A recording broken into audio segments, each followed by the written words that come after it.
Hello Singh राशि वालों, कैसे हैं आप? लगता नहीं कि बहुत ज़्यादा सही रहे हैं आप रिसेंट पास्ट में एटलीस्ट, क्योंकि जो एनर्जी मैं यहाँ देख पा रही हूँ वो है काफ़ी तकलीफ़ की। आपका मन बड़ा दुखी रहा है, कुछ हार्ट ब्रेक रहा है, कुछ चीज़ें ऐसी रही हैं जिसकी वजह से आप इमोशनली डिस्टर्ब्ड रहे हैं। ठीक है, आपने कोशिश पूरी की है अपने आप को संभालने की, आपने कोशिश की है इस चीज़ की, अपने आप को नेगेटिविटी से दूर रखें, नेगेटिव लोगों से दूर रखें और अपने आप में ही अपनी लाइफ को सॉर्ट आउट करने की कोशिश की है। लेकिन उसके बावजूद या तो आपके ऐसे फिर भी बीच बीच में सिचुएशन और फेजेस आते रहे हैं कि आप काफ़ी परेशान रहे हैं, काफ़ी हार्ट ब्रोकन आप रहे हैं।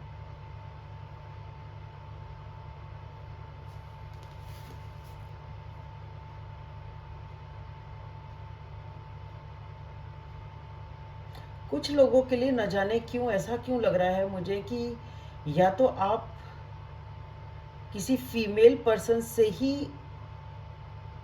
बातचीत ना होने के कारण, या किसी फीमेल ने आपका दिल दुखाया है, ये कोई और भी हो सकते हैं, मेल भी हो सकते हैं, कोई ज़रूरी नहीं है कि जेंडर स्पेसिफिक हो। बट फिर भी जो मेरे एकदम से आया मन में वो मैंने रीडिंग में इंट्यूशन से जो लगा वो मैंने बोला कि हो सकता है ये आपकी बॉस हों, वर्क प्लेस सिचुएशन ये हो सकती है कुछ लोगों के लिए। दो फ्रेंड्स हो सकती हैं, सेम जेंडर भी हो सकते हैं, ऑपोजिट जेंडर भी हो सकते हैं, कोई बड़ी बात नहीं है, पर ये दो लोगों की एनर्जी भी हो सकती है कुछ लोगों के लिए एटलीस्ट, कि ठीक है किसी ने आपसे मुंह मोड़ लिया इसलिए आपका दिल टूटा हुआ है, सिंपल वे में अगर बोला जाए। ठीक है, बाकी लोगों के लिए अगर ये आप ही की एनर्जी है तो ठीक है, आपने अपने आप को संभाला है, चीज़ों को ठीक किया है, लोगों से दूर करके अपने आप को शांति मेंटेन करने की कोशिश की है, पर बीच में ऐसे ऐसे फेजेस आते हैं जिससे आप बहुत डिप्रेस फील करते हैं, लाइफ में अंधकार सा दिखता है, आगे रास्ते का कोई चलने का रास्ता आपको दिखाई नहीं देता, आपको ऐसा लगता है सब कुछ खाई में जा रहा है, सिचुएशंस खराब ही होती जा रही हैं, कुछ ठीक हो नहीं रहा। कुछ लोगों के लिए ये भी एक चीज़ मुझे लग रही है कि क्योंकि आपने लोगों से डिस्टेंस बनाया, क्योंकि आप लोगों से दूर रहे, क्योंकि आपने लोगों की सुनी नहीं उस टाइम पे शायद, तो अब आप अपने आप को लोनली महसूस कर रहे हैं और आप रिपेंट कर रहे हैं कि मुझे सुन लेना चाहिए था, इतना डिस्टेंस नहीं बनाना चाहिए था।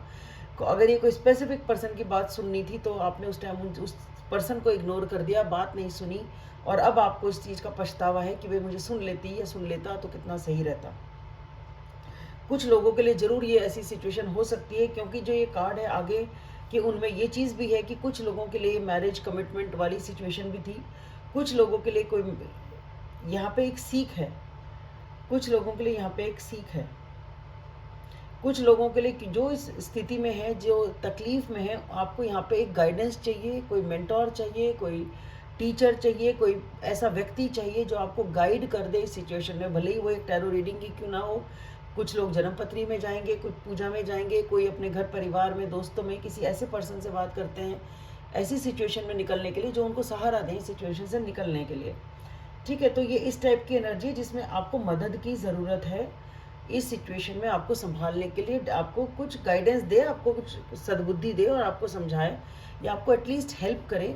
अगर सद्बुद्धि ना भी हो तो आपके मन की सुन ले, आपसे शेयर करे, आपको एडवाइस करे और आपको एक सपोर्ट सिस्टम मिल जाए जो कि आपको इस नेगेटिविटी से निकाल पाए। तो ऐसा रहा है। और कुछ लोगों के लिए कमिटमेंट और मैरिज का सिचुएशन भी हो सकता है, कुछ का जैसे मैंने बोला सेम जेंडर और अपोजिट जेंडर की फ्रेंड्स हो सकते हैं, कुछ लोगों के लिए हो सकता है बॉस वर्क प्लेस सिचुएशन हो कि एक पर्सन ने दूसरे से मुंह मोड़ लिया तो तकलीफ है, कुछ भी हो सकता है ये। मतलब सिचुएशन किन्हीं भी दो लोगों की हो सकती है, बट सिचुएशन तो वही है जो है। पर्सन हो सकते हैं, सबकी लाइफ में अलग अलग हों।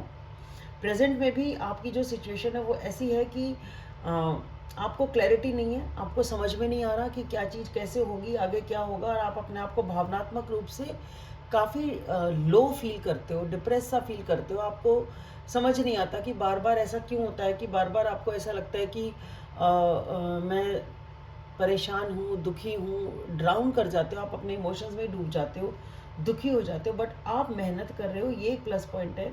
चाहे आप अपनी इंट्यूशन के, आपका जो अंतर्मन कहता है वैसे वैसे आप करते जा रहे हो बहुत इमोशनल लेवल पे, बट आप धीरे धीरे अपने आप को सिचुएशन से बाहर पुल अप करने की कोशिश कर रहे हो, अपने आप को बाहर निकालने की कोशिश कर रहे हो।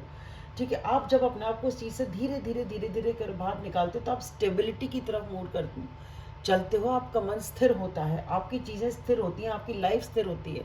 अगर ये पैसे की चीज़ है तो पैसों में स्थिरता आती है। बट स्लोली स्लोली जो सिचुएशन है वो ये कि आप आगे आगे चल के धीरे धीरे अपने आप को इम्प्रूव करते जा रहे हैं और आप सक्सेसफुली इस साइकिल को कंप्लीट कर देंगे कि भाई ठीक है, अभी जो हुआ सो हुआ। अभी ये जो चैप्टर था ये ख़त्म हुआ। चैप्टर ख़त्म होने का मतलब ये नहीं है कि रिश्ता ख़त्म हो गया, पर ये सिचुएशन ख़त्म हो गई। ये सिचुएशन ख़त्म हो गई, आपने इसको सक्सेसफुली हैंडल कर लिया, आप इस चीज़ से बाहर निकल के आ गए। फ्यूचर की जो सिचुएशन है वो ऐसी है कि आप यहाँ पे किसी को मिस कर रहे हैं।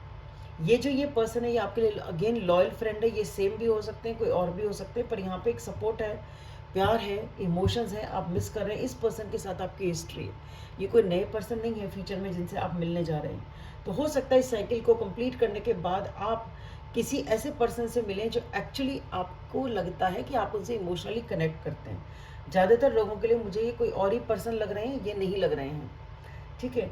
तो ये एक ऐसे पर्सन है जिनसे जैसे कोई बचपन का फ्रेंड है, उससे आप मिलते हैं, आपके मन में ऐसी फीलिंग्स हैं कि भाई यहाँ इससे तो मेरा लॉयल्टी है, अच्छा कनेक्शन है, इस तरीके। और ये रिश्ता आपको समझ में आता है कि ये आपके लिए इम्पोर्टेंट है, इसकी आपको कदर समझ में आती है।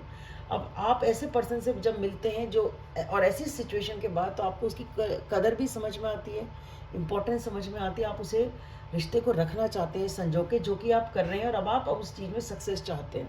अब आप इस रिश्ते को, जो ये रिश्ता फ्यूचर में है, कुछ लोगों के लिए हो सकता है वो भी हो, बट मोस्टली मुझे ये वो नहीं लग रहा, ठीक है। तो अगर ये रिश्ता है तो आप उसे सक्सेसफुली अब टैकल करेंगे, सक्सेस अच्छे से मैनेज करेंगे, अच्छे से उसको संजो के रखेंगे।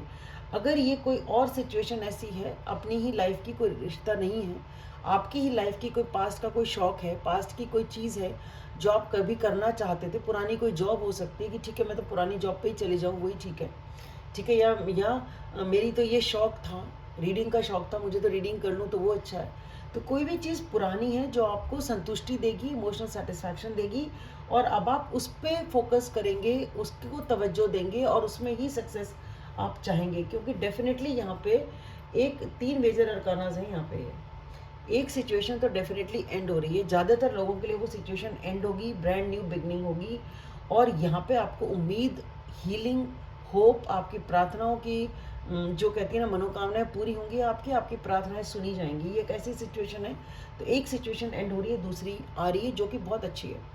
अगर कुछ लोगों के लिए वो सेम ही सिचुएशन आती है तो वो आप ये समझ लीजिए कि वो इस तरीके से एंड होके दोबारा आएगी जिसमें कि वो ऐसा एहसास होगा कि पूरी तरह नहीं ही है, पूरी तरह नया है वो सिचुएशन। तो अब वो जो एंड होगा ना वो बहुत पेनफुल एंड होगा, और फिर उसके बाद आप बहुत मेहनत करके उस पर कुछ नया प्लांट कर सकते हैं।